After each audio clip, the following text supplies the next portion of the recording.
The Bostonian is Matt Perrault. This is our city. The book is Dave Sharapan. Pay him. Pay that man his money. Together, they are the Bostonian versus the book. You covered! You covered 12! Covered! Follow the show on Twitter at Boston versus the book. How do you like them apples? Bringing you the best insight on sports betting news, Matt and Dave's daily picks, and an entertaining and unfiltered dive into the sports betting industry. Here's Dave Sharapan and Matt Perrault. And here we go.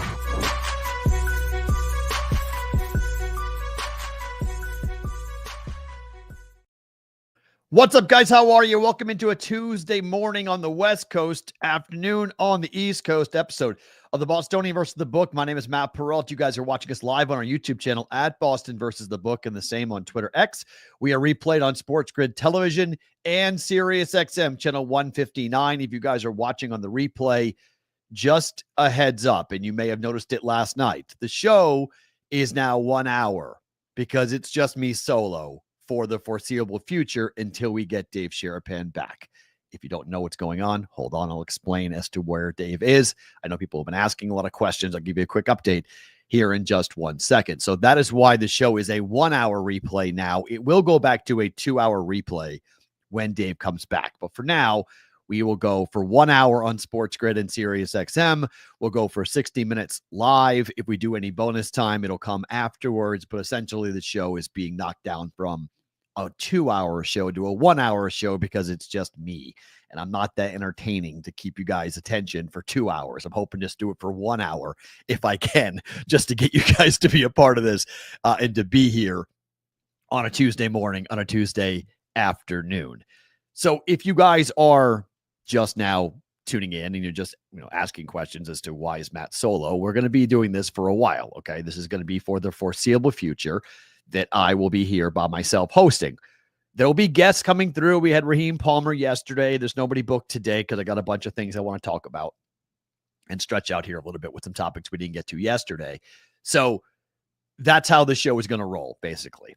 We're going to have a lot of opportunities to get you guys involved in the brigade, but I'm going to ask you guys for a little help here for today because the GoFundMe has been incredible. You guys have done an amazing job, but we're not done. If you have not donated and you can donate, it is up still at the moment to help Dave as he battles through cancer.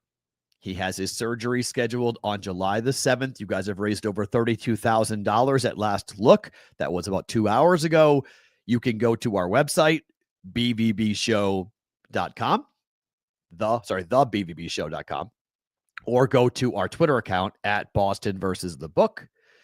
And on the top, there is a pinned link. You can go and click on it, and it'll take you directly to the GoFundMe page. Dave has stopped working at Sports Grid, okay? And he was trying to make it through this week. This was going to be the last week that Dave was going to do it, but it's getting difficult. And as he is trying to get himself ready mentally, I'm going to ask you guys in the brigade, if you're on Twitter, to go and write a message to Dave today at SportsBKConsig.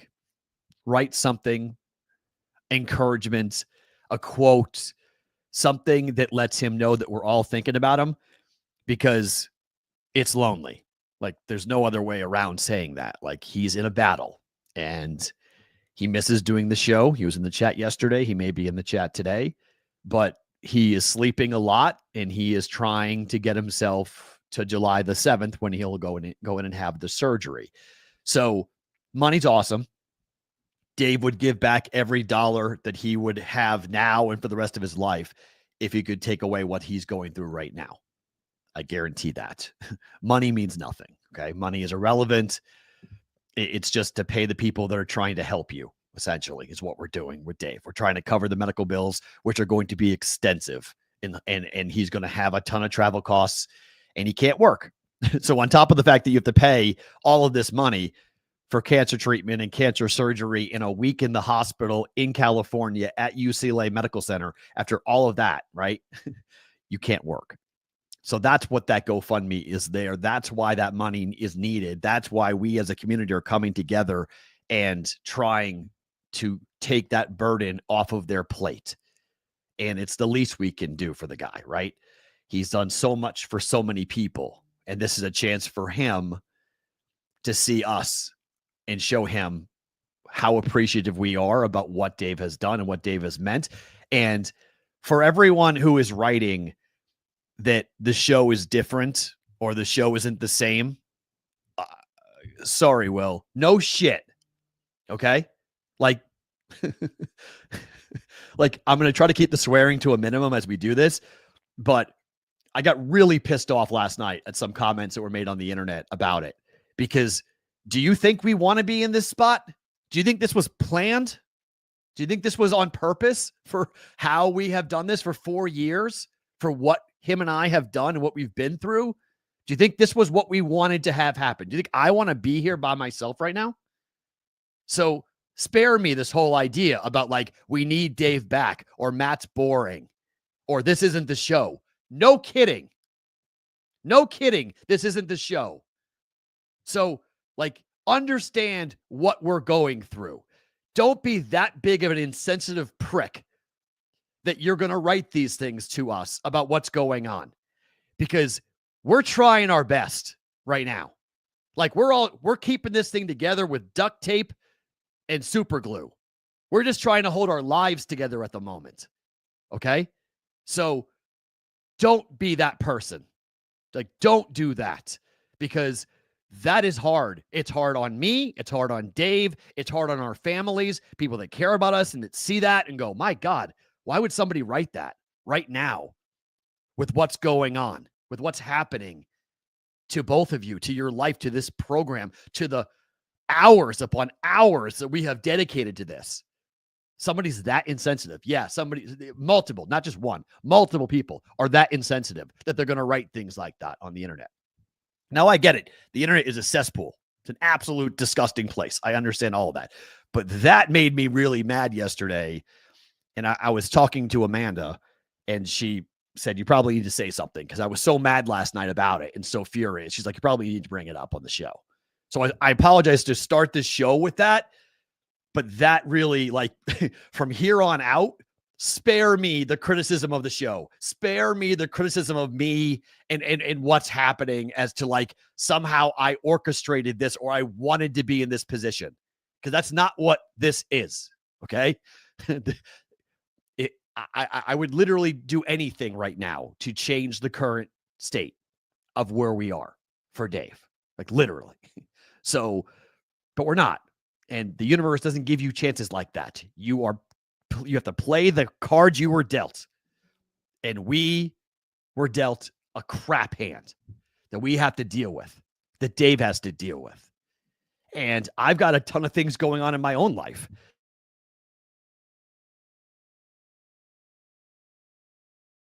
The month of July, which I do every year.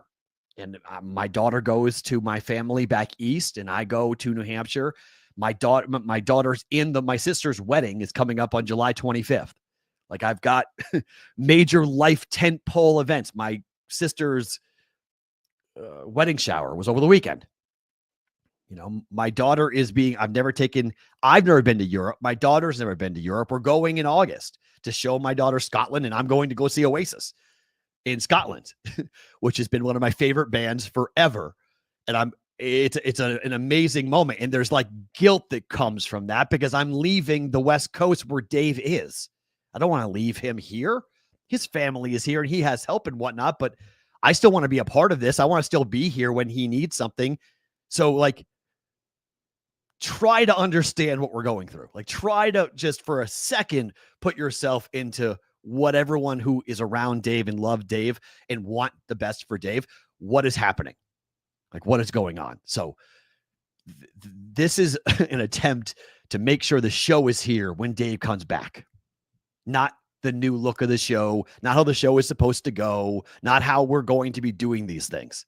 Okay?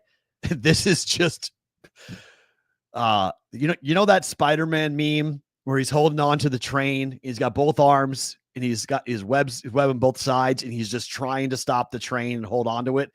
Literally, that's what I'm trying to do to keep the show on the tracks so it doesn't go off for now. Okay? So do me a favor. If you haven't donated, please do. Go to our Twitter account at Boston versus the book or the website, thebvbshow.com, and help Dave and his family as they go through this. $2, $1. And yes, somebody wrote it in the chat earlier. Incredible job by Sports Grid. I would agree. I completely agree. Yes. Thank you to Mike Cardano. Thank you to all of the people at Sports Grid who donated $5,000 yesterday or 2 days ago, which was awesome. I mean, absolutely incredible. So thank you so much to them for doing that. Yeah, I mean, I'll say on behalf of the Sherapan family, thank you for doing that. So really, really kind of you guys to go ahead and do that. So if you could, at SportsDocMatt is my handle, but I want you to write to Dave at SportsBKConsig. Write him a message. Just tag him. Just say, hey, we're thinking of you, and we're hoping things are going okay, because it's getting tough for him. I talked to him. I didn't talk to him. I texted with him for about an hour yesterday about what's happening and what he's going through, and it's getting tough. So I think he will appreciate all of you guys, if you have a Twitter account, to go to Twitter at SportsBKConsig and write him a note about what's happening on this. But thank you to everyone who donated. That's really nice, you guys who have donated and been a part of that. Over $32,000. Incredible work by you guys for sure. Let's start the show with the opening line.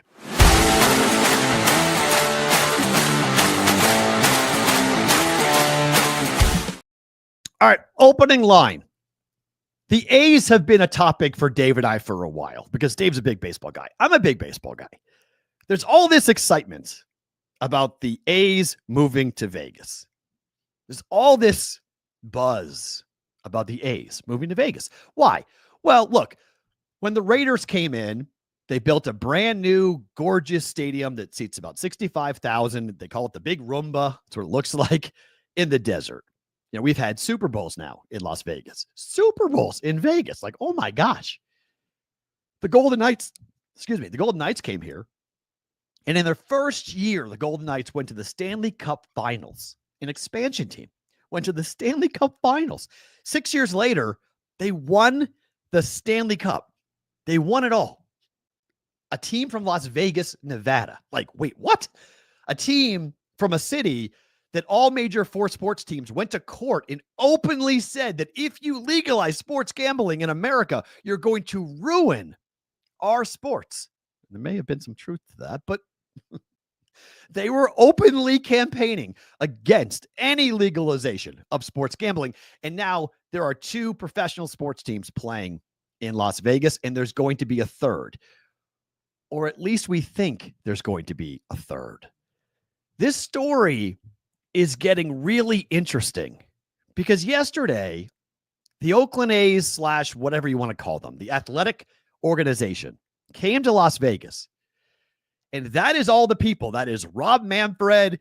That is all the dignitaries in Las Vegas. That is the ownership group of the A's currently on your screen, who all did a ceremonial, groundbreaking ceremony yesterday about building a gorgeous, brand new $1.75 billion stadium here in Las Vegas.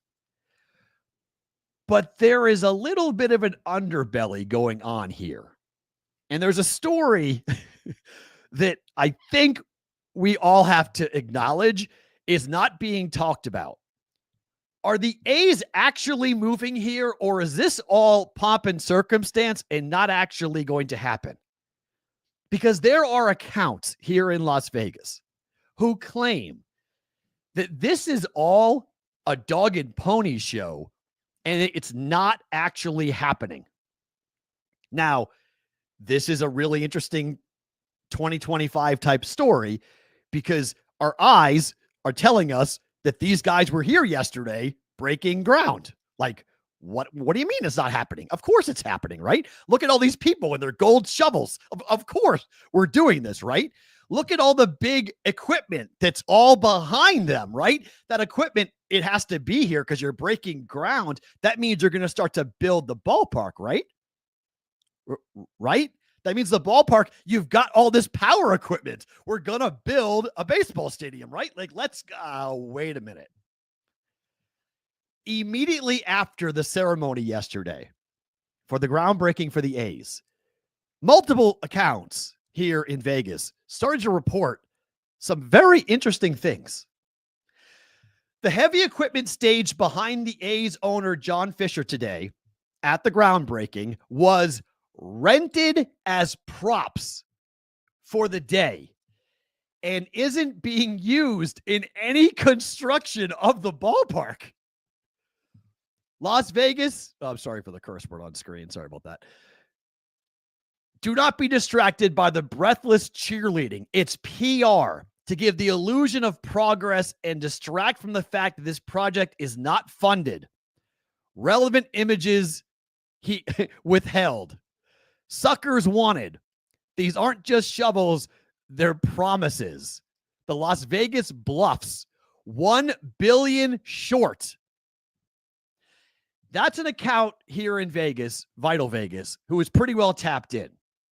And he's been talking about this for a while now, that the Fisher family does not have the funding needed to build the ballpark, that the $300+ million that has been given to the team from the state of Nevada, that money is the only money that Nevada is going to pay to build the ballpark. And the other money, the $1.3 billion, will need to come from the Fisher family, the same family that would not fund a ballpark in Oakland, that would not pay for that ballpark to be built. It's not just social media people, folks. Front Office Sports, right afterwards, came out with this story. A's launch $1.75 billion ballpark build with funding puzzle still unsolved. There is greater excitement in Las Vegas as ground is officially broken on a new A's ballpark, but plenty of issues remain for the MLB club. They don't know how this thing is being funded. Like, if you don't know where the money is coming from, what are we doing? There are people in Las Vegas who I have had long talks with who really do believe that the ballpark will never be built, that this is all a bunch of malarkey, that it's just a way to move the pieces down the chessboard to then force Nevada to fund the stadium, or to force Major League Baseball and the other owners to fund the stadium, that the A's themselves don't have the resources and or do not want to pay for a $1.75 billion stadium. Like, this is a big deal. Like, this is a really big problem. We're going through all these pomp and circumstances. We're doing all the shovel stuff, right? We're doing all the things we're supposed to be doing. They're claiming that this ballpark will be built and open for the 2028 season. Like, I don't know. The difference with the Golden Knights being an expansion team, the Golden Knights had a place already to play. T-Mobile Arena was already there. It was built for this reason, to have a pro team, and they put it done. The Raiders were building Allegiant Stadium, and they got $750 million in public money, the largest investment in the history of the U.S. government, any government, to give to a team to build a ballpark. And it was the right decision. People didn't like it, but I was with it. I've got a daughter in the school system. People were angry about the schools here in Nevada, but that was the right move to build Allegiant. You got a Super Bowl. We're going to have, all sorts of events have happened here. Concerts and whatnot have happened. We needed it. We don't need a ballpark. Rob Manfred said yesterday that Nevadans love baseball. Really? Really? I've lived here for a decade. We love baseball, huh? We love basketball. I'll give you that. We do love basketball. 81 home games? I don't know there, Rob. I think people like baseball. I think that there is a community that likes baseball, but does the entire town like baseball? I don't know. 30,000 seat facility? Okay. It's the summer. Are we going to be indoors? Well, no. Retractable roof? Well, no. You know, it's like 110 degrees in June, right? Yeah. You know, the ballpark's going to be like up in thin air in altitude, right? Yeah, but it's okay. I mean, it's not like Summerlin where the AAA team plays, because we're like 3,000 feet above sea level. That's not going to be 3,000 feet above sea level, thankfully. But we did build a $10 million stadium for your minor league team. That's gorgeous. It could be used, but we're not using that. No. We're not going to expand on that. We're going to build it on the Strip. Why? Because it has to be on the Strip. Really? Why? Why does it have to be at the corner of the busiest intersection in the entire state of Nevada? Now, they've already demoed the Tropicana because it had to be demoed. Have you been to Vegas lately? That entire four-way intersection, all four of those properties need to be destroyed. MGM Grand is ancient. New York is as old as your grandmother. And who's going to Excalibur? I mean, have you been in there lately?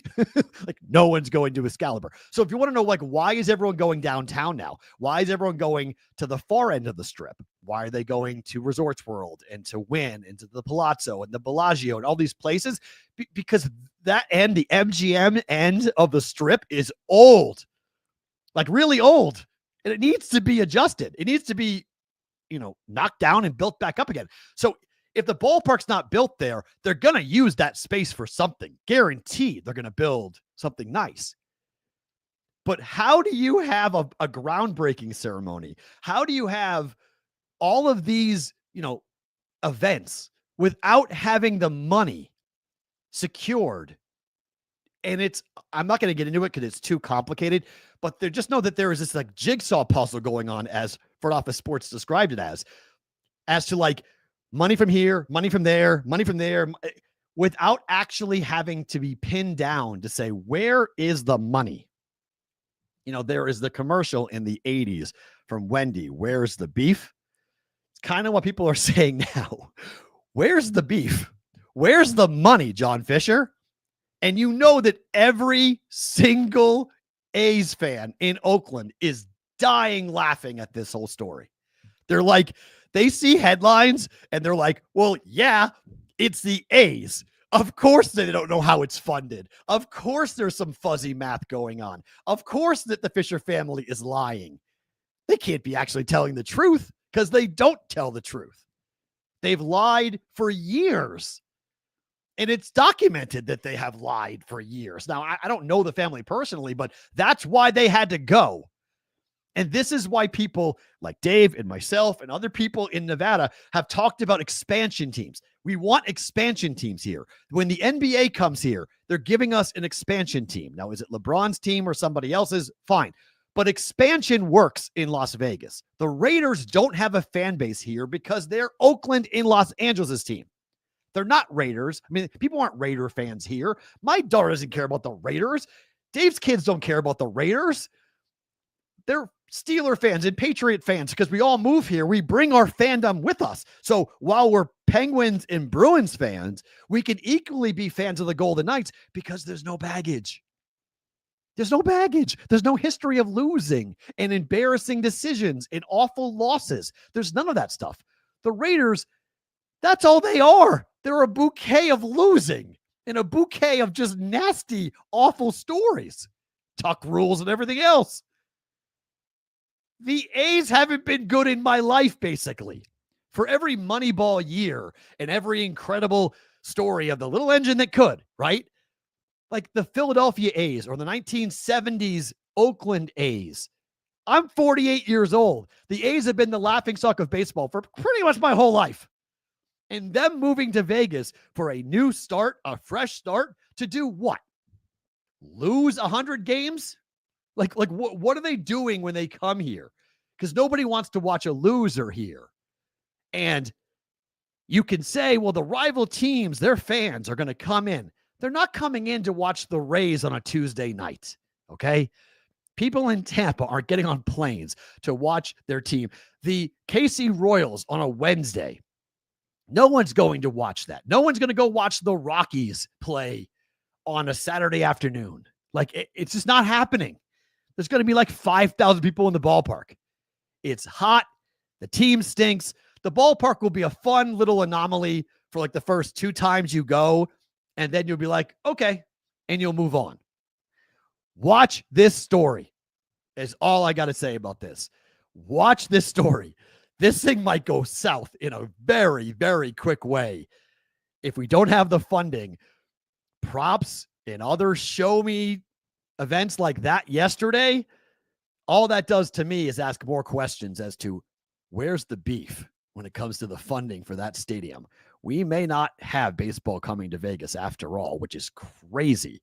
When you stop and think about all of this, quote, excitement for the A's, we actually going to play baseball?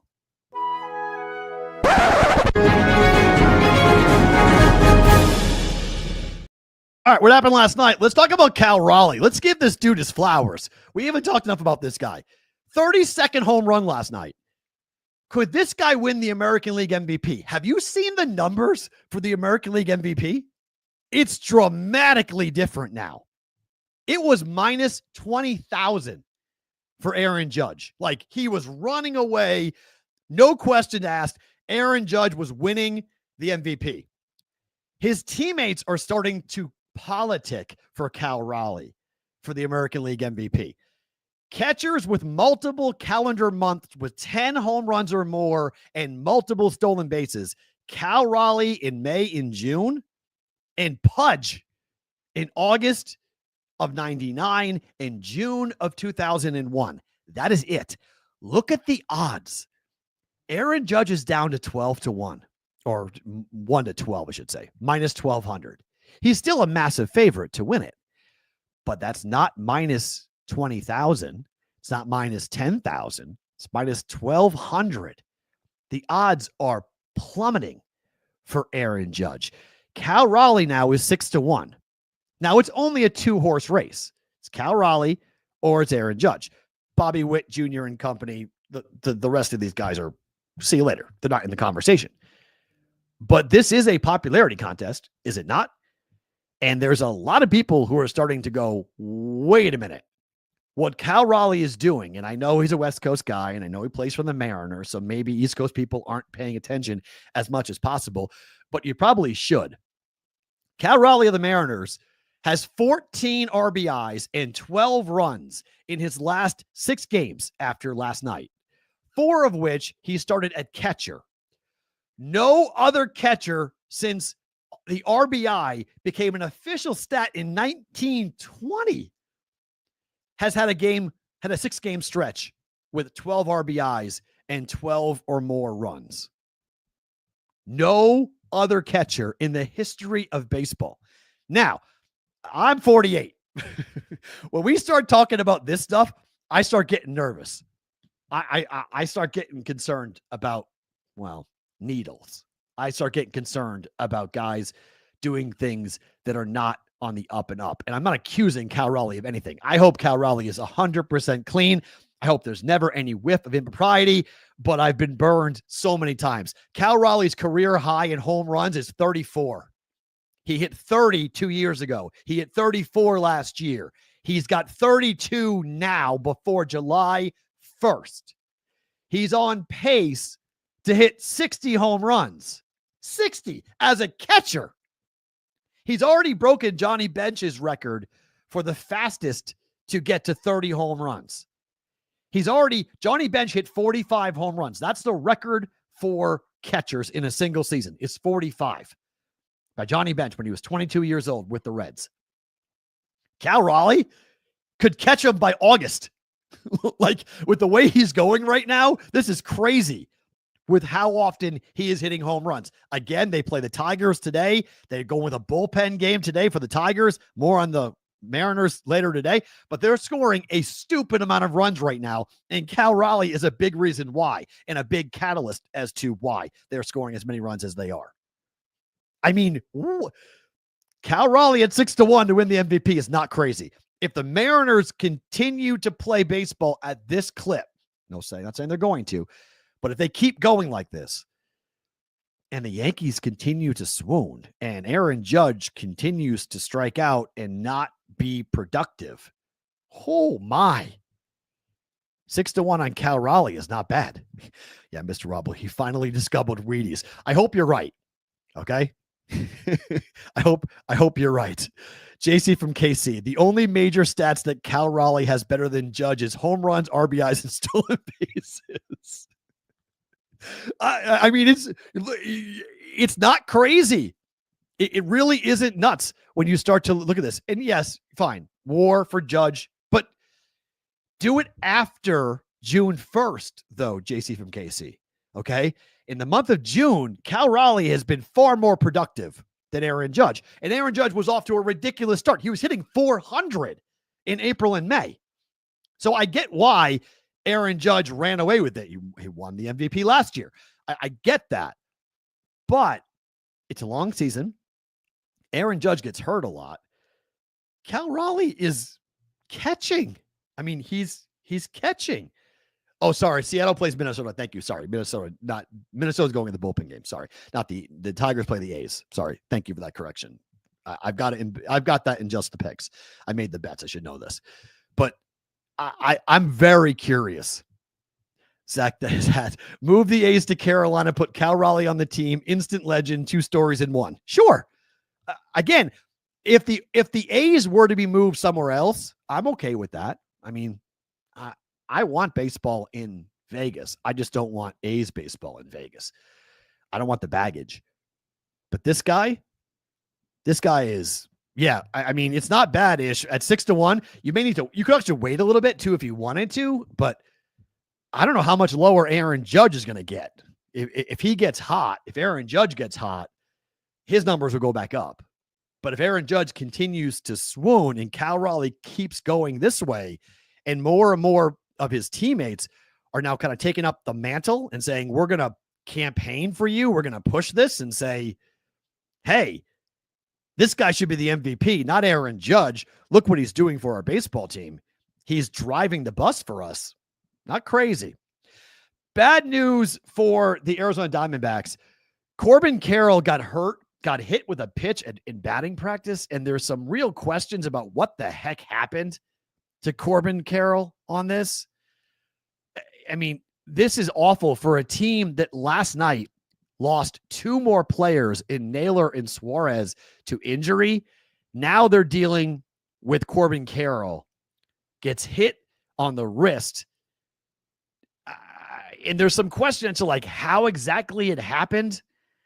I mean, Torey Lovullo said, quote, that's a little bit confusing to all of us about what happened. It's on the back of his hand. The impact of the ball hit the side of his hand, which just goes to show you how hard these guys are throwing today. There's definitely that fracture, and he's going to continue to get some opinions just to find out what the official diagnosis means and what the time frame will be. I mean, losing Suarez, losing Naylor, and they win a game 10-0 against the White Sox yesterday without those 3 guys. But he gets hit on the hand, and then he missed the team's last 5 games with left-hand soreness. But now it looks like he's going to be out for a really long time. So there was a question of, did he get hit on the hand in batting practice before that? And then he got hit on the hand against Toronto, and that's what caused the fracture, or did it happen something else? But the wrist is fractured, and he's going to be out. I mean, the question is surgery. If Corbin Carroll has surgery, you can kiss the season goodbye. I was of the opinion, or at least I thought it was a real possibility, that the Diamondbacks were going to be sellers anyway at the deadline. But Josh Naylor getting hurt, he was the most likely target for teams that need a power bat, a first baseman, my team, to go and get a power bat. So if he's hurt, you can cross him off the list. But if Corbin Carroll has surgery, you can literally just cross off the D-backs from being contenders. And I think they will be sellers come the deadline. They will look to unload some of their young talent because they got a lot of pieces that people are going to want. But they lose Corbin Burns early this year. You may lose Corbin Carroll for a long period of time. The shoulder injury for Naylor hurt last night. Let's see how long he is out for. But not only has it been a really rough season for the Diamondbacks, it's also been a really rough week for the Diamondbacks when it comes to injuries. To the NBA, the Boston Celtics made a major move yesterday, trading Jrue Holiday to the Trailblazers for Anthony Simmons. 2 future second-round picks, going back as well to Boston. This is just a salary dump, guys, okay? Now, if you look at Boston and what they unloaded. I don't care what was coming back. I don't care what Anthony does at all. He's a streaky shooter. He set the NBA record for made threes in a game with 13, but he plays no defense whatsoever. He's on an expiring contract, and Boston gets off a combined $72 million owed to Jrue Holiday. It saves about $40 million in tax savings for Boston. They are still $18 million over the second apron, not to go all CBA on you, but that's what Boston's trying to get away from, is that second apron. The new ownership for the Celtics want to remove that. Jrue Holiday's contract years, $30 million, $32 million, $34 million, $37 million player option in 2027. It's a lot of money. It's a lot of money for a really good player. Jrue Holiday had a bad year last year. He was hurt, had a bad year. He's aging. I'm kind of confused as to why the Portland Trailblazers want him, but after reading some reports out of Portland, it sounds like they want to have him be the veteran presence in that locker room, trying to teach some of their younger players how to be a professional. They had him originally. Boston went and traded when Jrue went from the Bucks to the Trailblazers. That's how Boston got Jrue Holiday. And then they went and won a championship with Jrue Holiday. And now they're sending him back to Portland once they don't need him anymore and they can't afford him anymore. And he's got a big contract, but he goes to a very young basketball team that's not going anywhere. So it's a bummer for Holiday for sure. That's not a place I would want to be sent at the moment as a veteran player, but it sounds like he may not be there long-term. He may get moved. And yes, Eric, Brad Stevens is a damn genius. I mean, Brad Stevens might be a better GM than basketball coach, which is crazy to say because he learned from Danny Ainge, who Danny Ainge, dealer Danny, I mean, he's legendary in Boston for the trades he has done. But getting off of Jrue Holiday's contract, getting a young piece in return, and I don't know. I don't know what Portland is trying to do at the moment, unless they're going to turn around. Okay, Eric, they're going to trade him to be a Laker. I mean, I guess big contracts are needed for teams trying to do big deals, right? You got to have the money match up. So maybe Jrue Holiday is going to be part of a 3-team deal later on this summer for a mega trade for have somebody move. So maybe that's what Portland's trying to do. Is it like, hey, we're not really taking Holiday for right now. We're taking Holiday for a deal that will be done in a month or 2 months or whatever, which is very possible. But from a Boston standpoint, this is only the first of what will be multiple moves. Porzingis is next. Okay. Like Holiday's contract was going to get moved and Porzingis's contract is going to be next. Where he goes, we'll see. But those two players will not be back next year for Boston. Who do they get to take Porzingis's contract? We'll see. And who or what is coming back? I don't know. I mean, Boston, we talked about it yesterday. The Eastern Conference is so wide open that Boston can tread water until Jason Tatum comes back next April or May and maybe have a shot, right? Maybe it's a play-in tournament. Maybe it's just playing 500 basketball with Jaylen Brown and getting yourself into the bracket. Get Tatum back, get him up to speed, and then go play. And that's how you go and approach next season. Like, it's supposed to be a 6 to 9 month injury for Jason Tatum. The problem everyone says is you can't run, you can't work out. So it takes you 2 months to get back. So really it's an entire year. That's why the Tyrese Halliburton injury, people are just kind of like brushing off next year and saying it's done, that he's not going to be a part of the Pacers at all because of when the injury happened in June. So he's gone for the whole 25-26 season. Tatum having it happen a little bit earlier, maybe. But look at the teams in the Eastern Conference. So, I mean, Magic, Knicks don't have a coach. Like Magic, like I think we talked about yesterday, we talked about it. They're the odds-on favorite in my mind to win the East, given that roster. So the Knicks have a great roster, but no coach. So what are they going to look like? Big question mark there. The Bucks have Giannis, But Dame's done. Dame tore his Achilles, so Dame's out for the year. At his age, even more difficult to come back from an Achilles injury, given the style of play that he brings to the court. So he's got a year-long plus rehab for himself. And Giannis might want out. Giannis might want to get traded.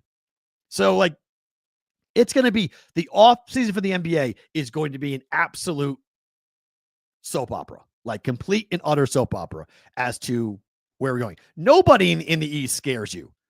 Nobody, Whitrock. Anyone in the East really scare you currently? No. All the power. This is like the American League and the Eastern Conference. They're akin to me. There's nobody in the American League that scares me if I'm a National League team. And there's nobody in the Eastern Conference that scares me if I'm Oklahoma City, if I'm Minnesota, if I'm, one of the top teams out West. And there are numerous top teams out West. And Kevin Durant just went to the Rockets. Like, on top of everything else, Kevin Durant's now with Houston. So, like, they've taken a big jump forward. Their odds have dropped down dramatically, and rightfully so.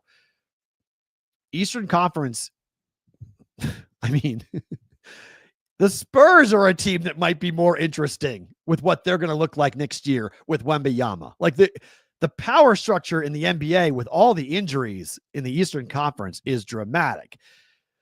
Eric is asking, what can we attribute all these Achilles injuries to? Are guys just more explosive now, that backstep push off screwing up the Achilles? Well, the theory is, Eric, and this is just a theory. The theory is that basketball players are running more miles now than they ever have before, given the Olympics. Obviously, two players hurt, Halliburton and Tatum, both were on the Olympics team over the summer. You've got a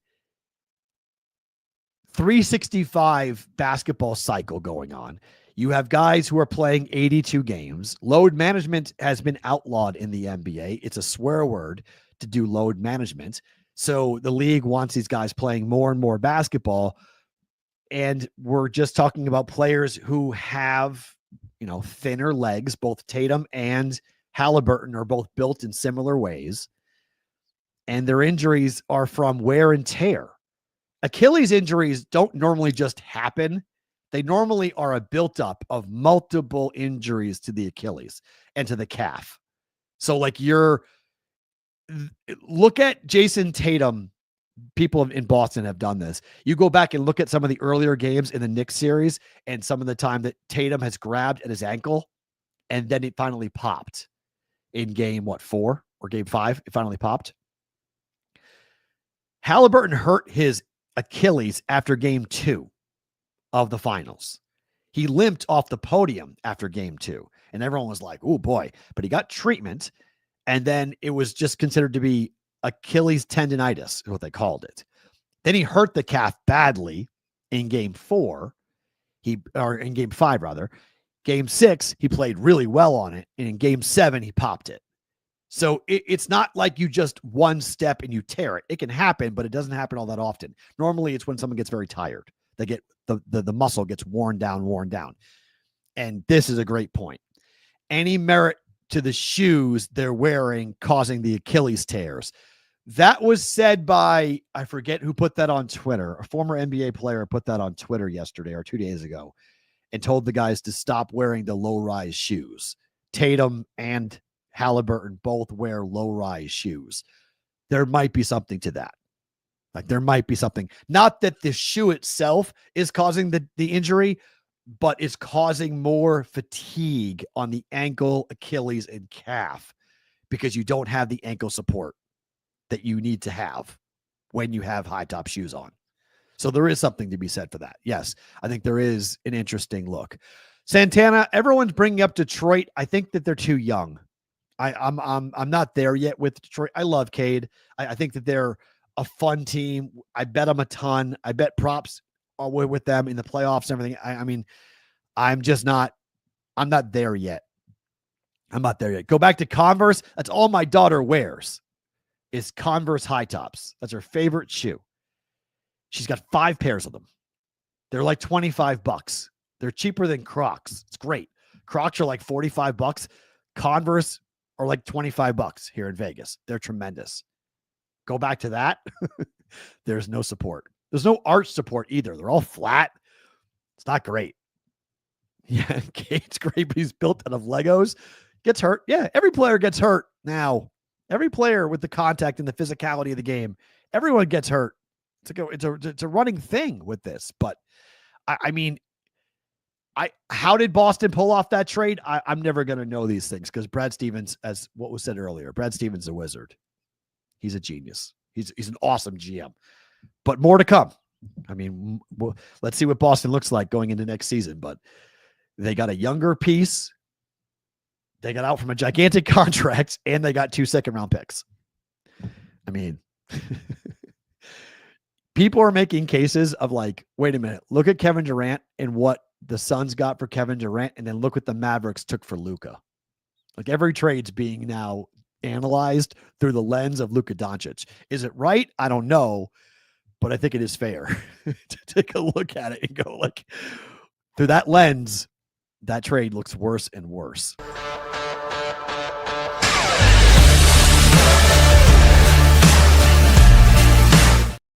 All right, time for just the picks here as we get into plays you guys can make for tonight in Major League Baseball. I hit 3 bets yesterday in Major League Baseball. That means I'm going to go 0 for 3 today, just FYI coming up on that. So don't want to oversell this a little bit, but just to, as where we are, possibly. Let's talk about the Tigers and the A's. Have you guys seen Luis Severino's numbers on the road?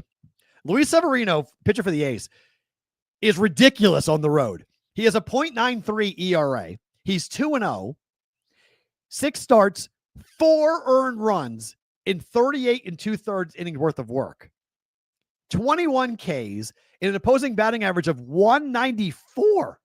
194. That's Tyreek Skubal numbers, who he's facing.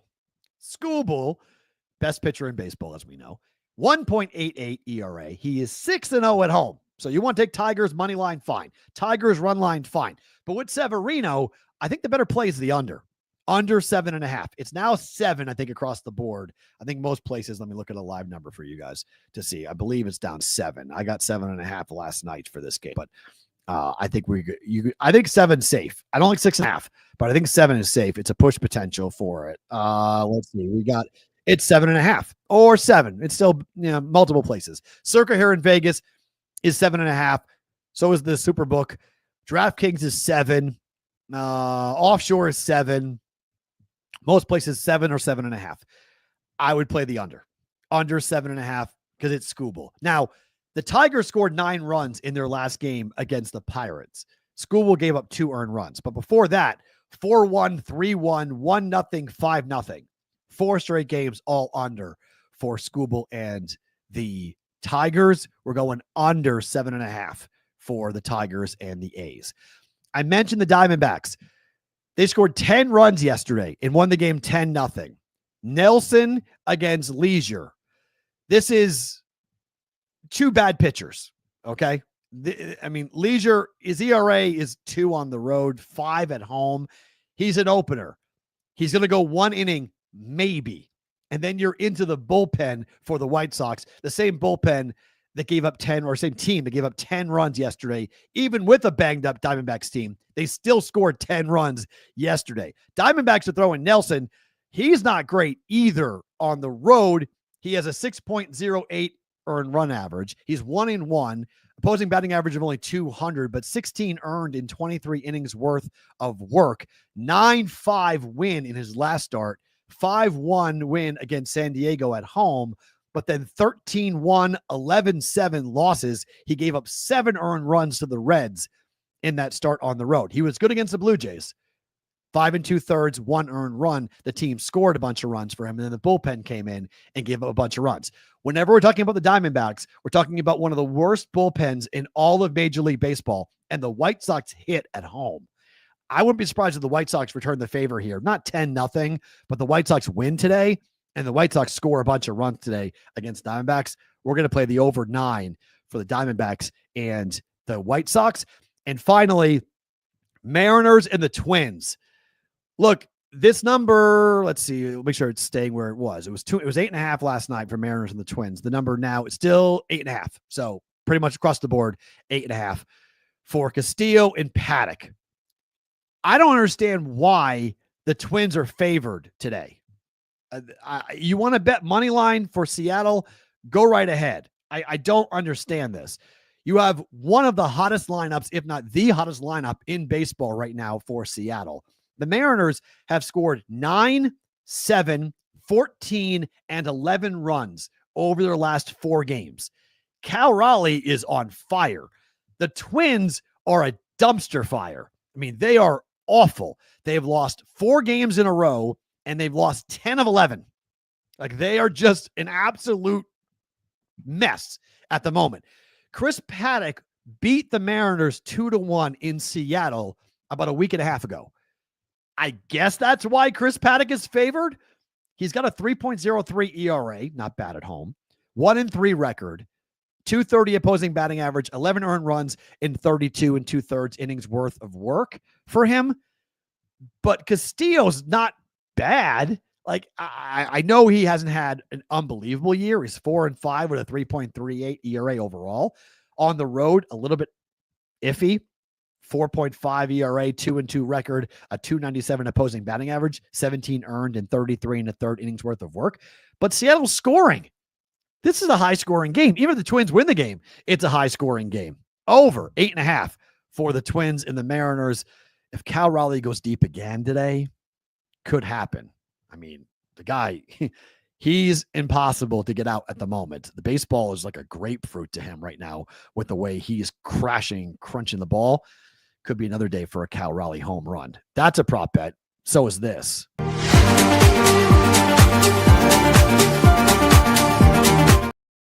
All right, same game with Severino, and looking at what he has done pitching-wise. This is a plus money bet. And I know I generally don't like strikeout props, but for the BvB prop bet of the day, we missed it yesterday, 0-1 on the week. I don't know what happened with the Yankees offense yesterday. That's why I think Cal Raleigh might win the MVP, because the Yankees offense is still anemic. Nothing yesterday for Chisholm. He 0-for-4, I think he went yesterday. 3 Ks, not good. But Luis Severino over 4.5 Ks for him today, pitching. The number, it's plus 102 to the over. It's minus, I think, 115 for the under for him. But this is a guy who I think can get after it and strike out a bunch of Tiger hitters who K'd 10 times yesterday. Tigers are 8th in Major League Baseball in strikeouts per game, nearly 9 per game. Against Houston last time out, Severino had 5 Ks. Against the Royals, he had 1. Against Baltimore, he had 5. So that's the number, 4 or 5. And at plus 102 against a Tigers team that does strike out a lot, and he's against Skubal. So if Severino is in the game to the 6th inning, which I hope he is still, going to need it for the under because the A's bullpen's not great either. But if that happens, I think he gets to 5 Ks. It's just he needs to be out there until or past the 6th inning, because we know Skubal's going to be out there till the 8th. He's not giving up any runs. The A's aren't scoring today. So the hope is Severino's good, so he stays down. Under comes in. Strikeouts go over for Luis Severino here for him with that on that. Under 2.5 ERA. Yeah. On the road, he's tremendous. 0.93. Absolutely tremendous. I do not do Dinger Tuesdays to Juice. I would just go ahead and bet Cal Raleigh. If you want a guy to bet on it, bet Cal Raleigh to hit a home run. That would be my Dinger Tuesday play. If you want to have such a thing, go ahead and bet on that, because that's what this guy is right now. Unbelievable with the way that he is hitting. Naylor's in the lineup today. Good. That's great. For the over bet, that's great. So the injury wasn't that severe. So that's awesome that Josh Naylor's in the lineup for the Diamondbacks today. So that's tremendous news for my over bet. So for just the picks, over 9, Diamondbacks and the White Sox, over 8.5, Mariners and the Twins, over 7.5 for the Tigers, under 7.5, Tigers and the A's, and Severino over 4.5 Ks at plus money at plus 102. Ohtani watch. Oops.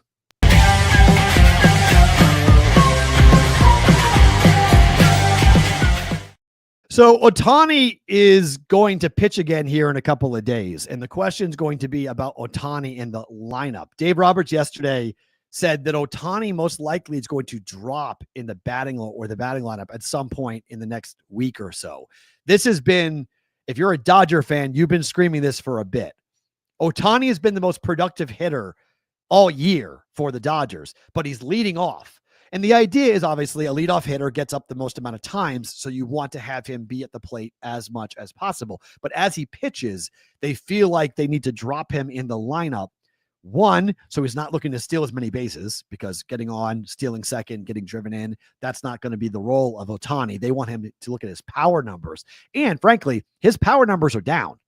He is not hitting the ball out of the ballpark nearly as much this year as he did last year. So as he comes back into a pitcher, there is a lot of thought that Ohtani will wind up becoming more of a power hitter, lower in the lineup, batting third, batting fourth, versus being at the top of the lineup and batting first.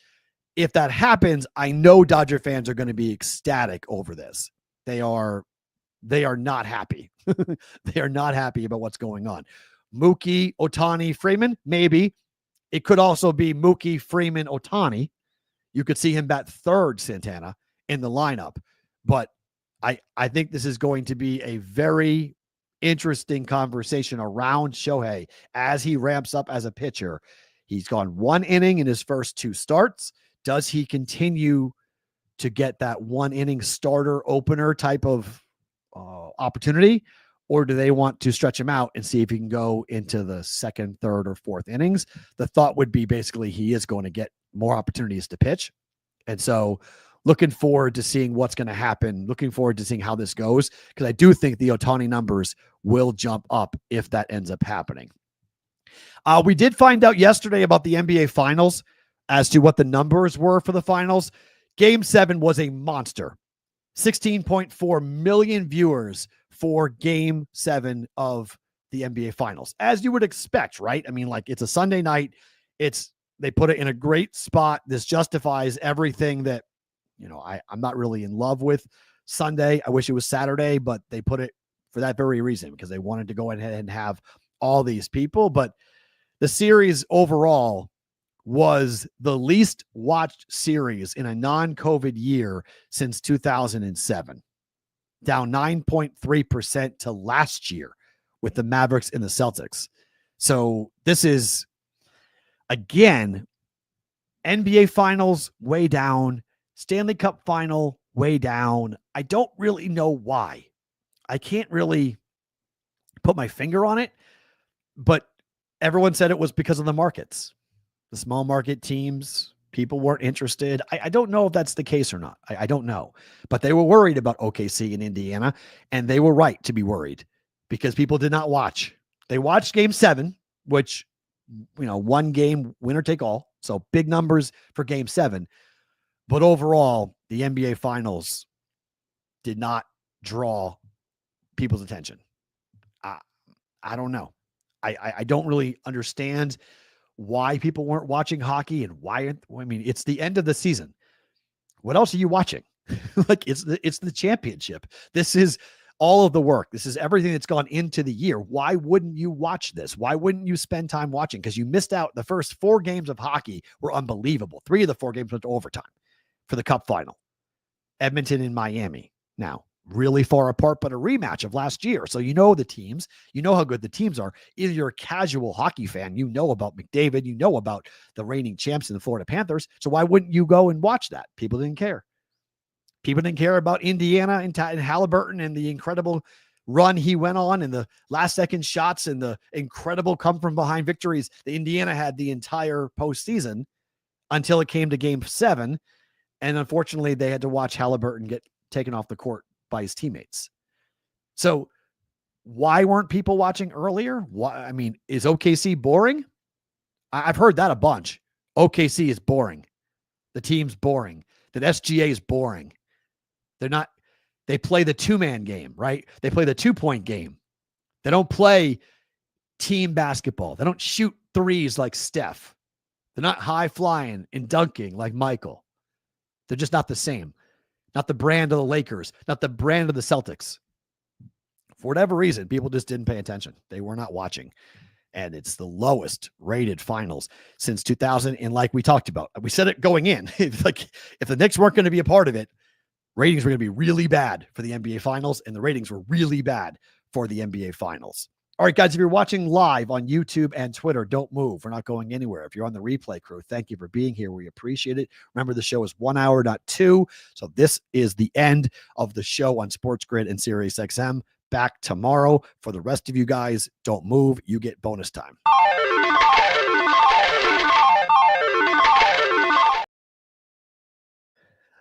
They didn't watch because the finals sucked.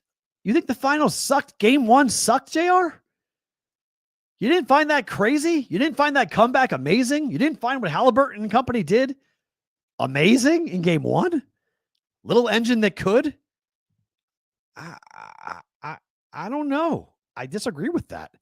I don't think the NBA finals sucked at all. I think the finals were good. I think the NHL finals were great. I think the NBA finals were good. I mean, I like basketball. If you like basketball, you like watching that. If you like hockey, you liked watching that. So I don't know what people were watching. I don't, this is the big fear, I think, for every sports league right now, because up till 2025, games that were live, we all stopped what we were doing to watch the game live. We didn't stop for anything else. I watch all sorts of things, never live. I don't care when it comes out. When a new episode of a series that I'm watching drops, I don't really care. I'll go and watch it whenever I want. And oftentimes I don't it bothers me when shows are dropping once a week. That's frustrating. So I'll wait 2 or 3 weeks and then go and binge it and watch 3 in a row. So I like watching multiple episodes in a row. So sports was always that one thing. The leagues were paying all of this money because they wanted to have that one thing, that captive audience. If live sports, if that's not captivating the audience anymore, oh boy, that's going to be bad. That's going to be bad if that's good. Playoffs good. Regular season sucks. I disagree. I don't know, guys. I'm a gambler. I bet on it. I don't think anytime there's a game being played that I can bet on it and watch it, I'm entertained. The older I get and the more into sports betting I become, and this is now my 7th year of being a full-time sports gambling content creator, the further I get into being a full-time gambling creator, content creator, the less I worry about, the narrative around the game. I look at the laundry, I look at the stats, I look at the numbers, and I look at the bet and the price of the bet. And I don't really care when the game's being played. I don't care if it's a playoff game or a regular season game. I don't care if it's a home game or a road game. I don't care if it's on TV or not on TV. I don't care about any of that stuff. So I guess I love sports. So the more I have to watch, the more I want to be a part of it, watch it, and gamble on it. And there's plenty of games I watch that I don't bet.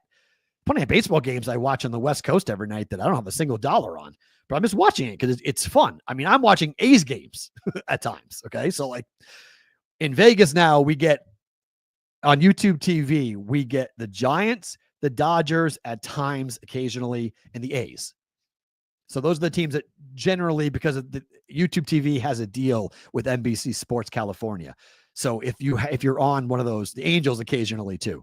So we'll watch those. And I've watched more Angels games this year than I have in recent memory, because I do think that's an interesting baseball team. And so they've got some young pieces that are pretty fun to watch.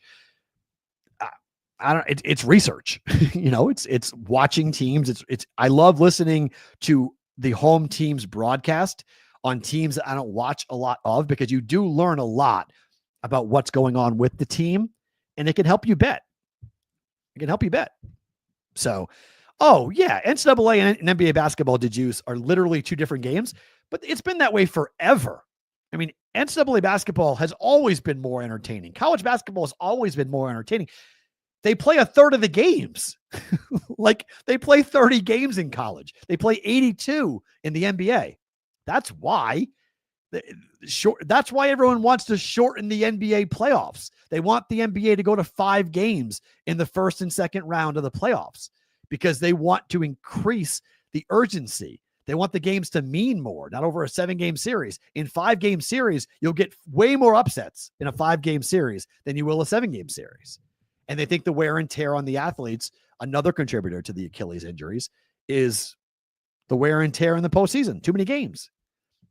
There's some evidence to that. There's some facts that you could run behind that. So, but college has always been better. I mean, it's not a fair fight in my mind between the two. That's not a fair fight. Your favorite stinger of the day.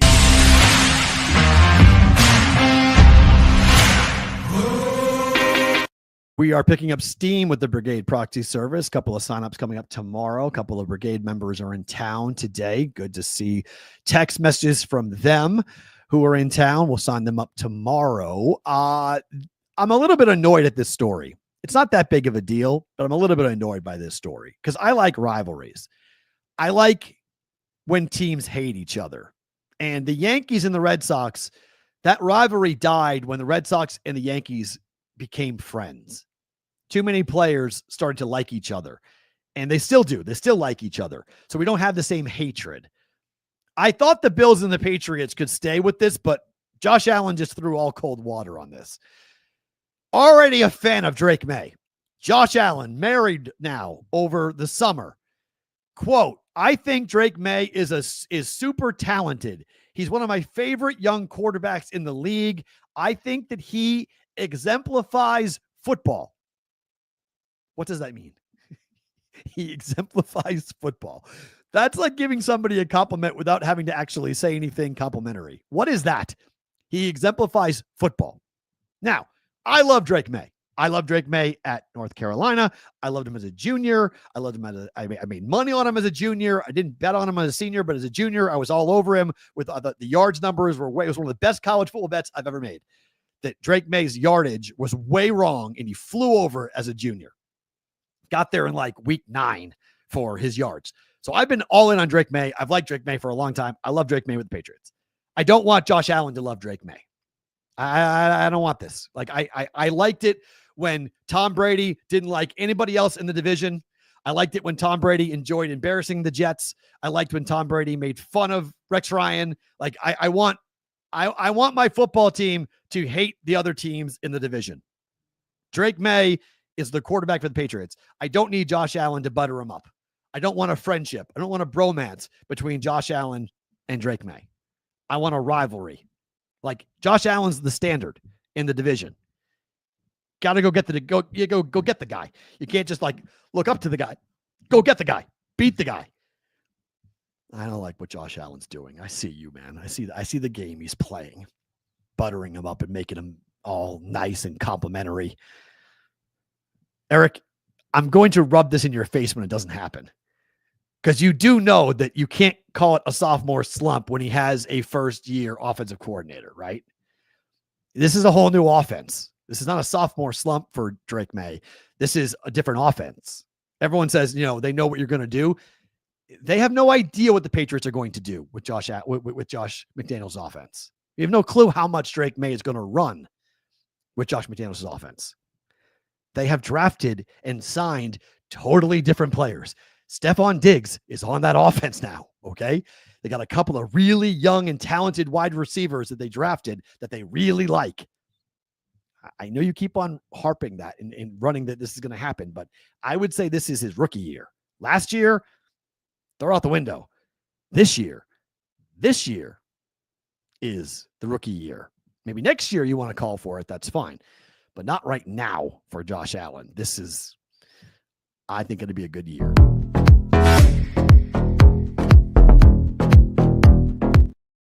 I'll eventually get the rhythm of the 1 hour show down. We're already over again by 10 minutes. I was trying to keep it within an hour today, but without a guest, I was like, without a guest, I'll keep it within an hour. Well, there we go. I just start talking and can't get over it. News of the industry. This comes from Steve Ruddock and his awesome newsletter that he produces every morning about sports books. I felt like I was reading about television and sports when I read this, Because for a long time, and I've been I've had this opinion for a long time, that when leagues were afraid to put games on television, they thought that it meant that people weren't going to show up. That, oh my gosh, our games are on TV. No one's going to come to our games and actually be at our games. Well, people go to games all the time because being there in person, there is something to be said about being there in person. You can use that same line when it comes to retail sports books. As Ruddock wrote today, even when they are inside a physical sports book, many bettors will turn to their phones to place wagers. I know I'm one of those. Mobile betting helps them skip long lines. Yep. Eliminates the need to carry cash. Yep. Provides access to a broader range of betting options. 100%. Simplified bet tracking. No physical tickets. You ever lose your ticket? Oh boy. And updated odds in real time.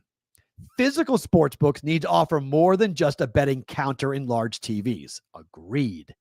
They need to provide an experience that bettors are willing to pay through the nose for. That line of paying to be part of a sports book needs to end. The old model, where the sports book's amenities are a thank you for visiting and betting, no longer work. That's fair.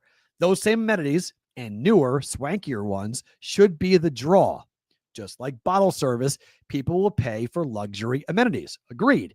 Such as VIP sections or private betting suites, as well as high-end bar and dining options. I agree with all of that. The guy that started this show, a guy by the name of, well, quote, Chris Grove.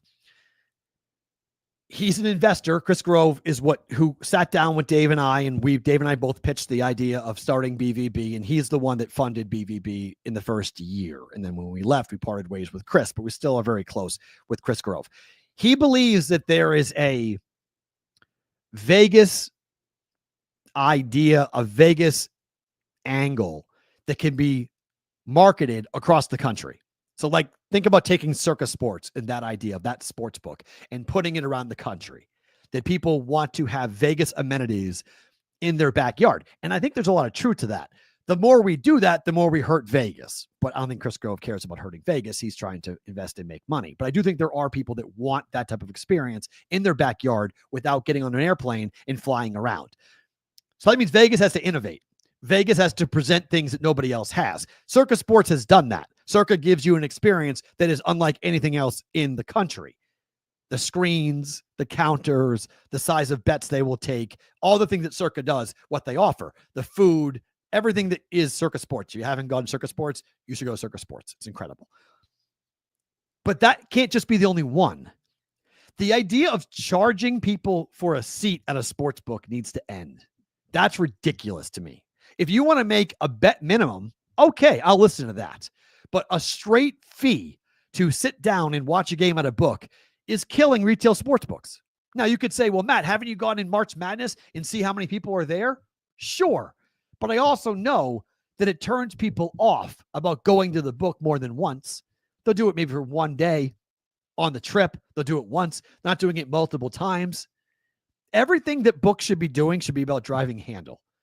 And so everything should be tied back to handle. You place a bet, I buy you wings. You place a big bet, I buy you a bucket of beer. Like, those types of amenities need to happen because the retail sportsbook experience is still awesome. It's still an unbelievable experience with you and your guys. You sit down at a book, you watch the game. It's incredible. It's absolutely incredible. It's still one of the most fun things you can do in sports, in my mind. To bet with your friends, hang with your friends, drink with your friends, and be at a book with your friends. In Vegas in particular. No one does it like us. So I'm in with the idea that retail sportsbooks need to up the experience. It needs to stop being the throwaway.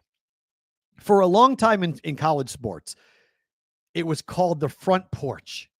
Your athletic department was the first thing that anybody would come in contact with when it came to your university. And if you were a young man, say a sophomore or junior in high school, and you were looking at a college and they had a great football team or a great basketball team, you would want to go there. It's how I went to UMass.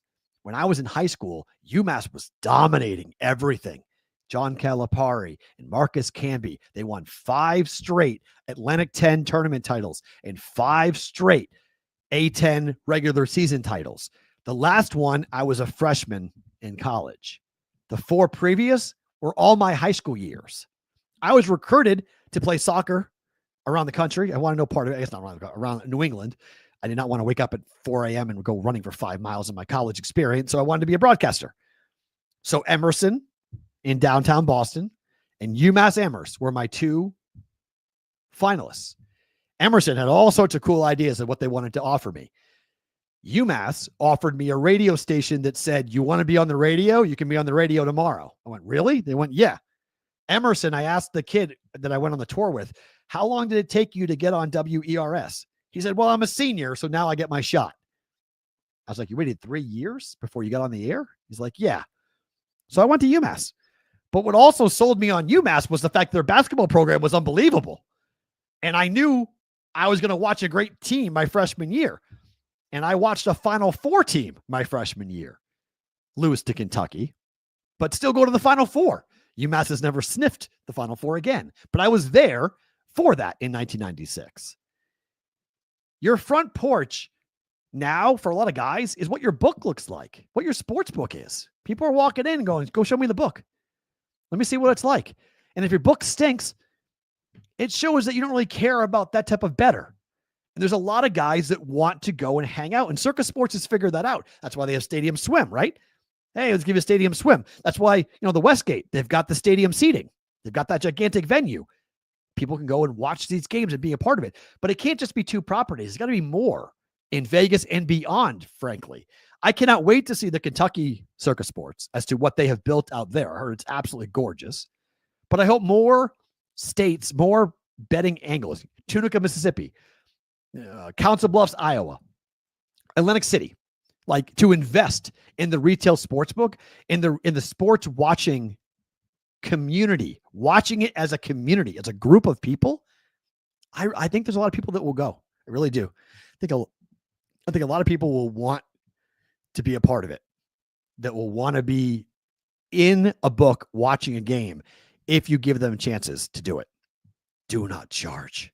But do not charge for tickets, for seats. It's an absolute joke if you do that, if you charge. And these books have got to stop. But I do think, to answer the question, I think physical sports books can be saved. I think if we do have people who are running it the right way, I do think we can see physical sports books be saved and people want to be a part of it. Just got to make it fun. It can't just be about the betting. It's got to be tied back to the betting, but it can't just be about the betting. Time for favorite thing about today.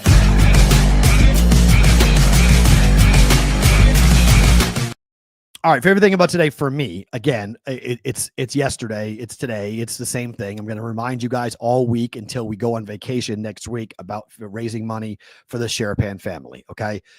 Over $32,000, incredible.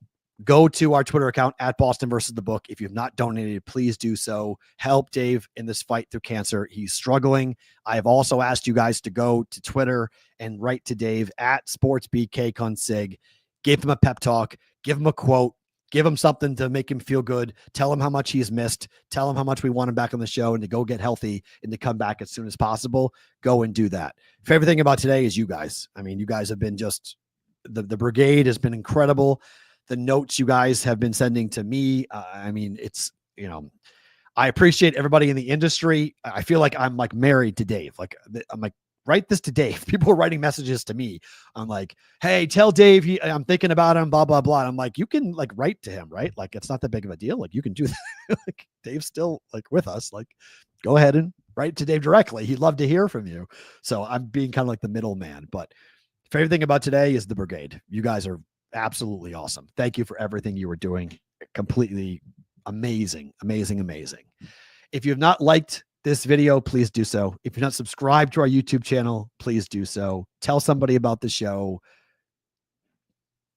This has been a very tough month, and I appreciate you guys hanging out. I appreciate you guys being here and sticking around for a different look for the Bostonian versus the book. We are back tomorrow for a Wednesday episode of BvB.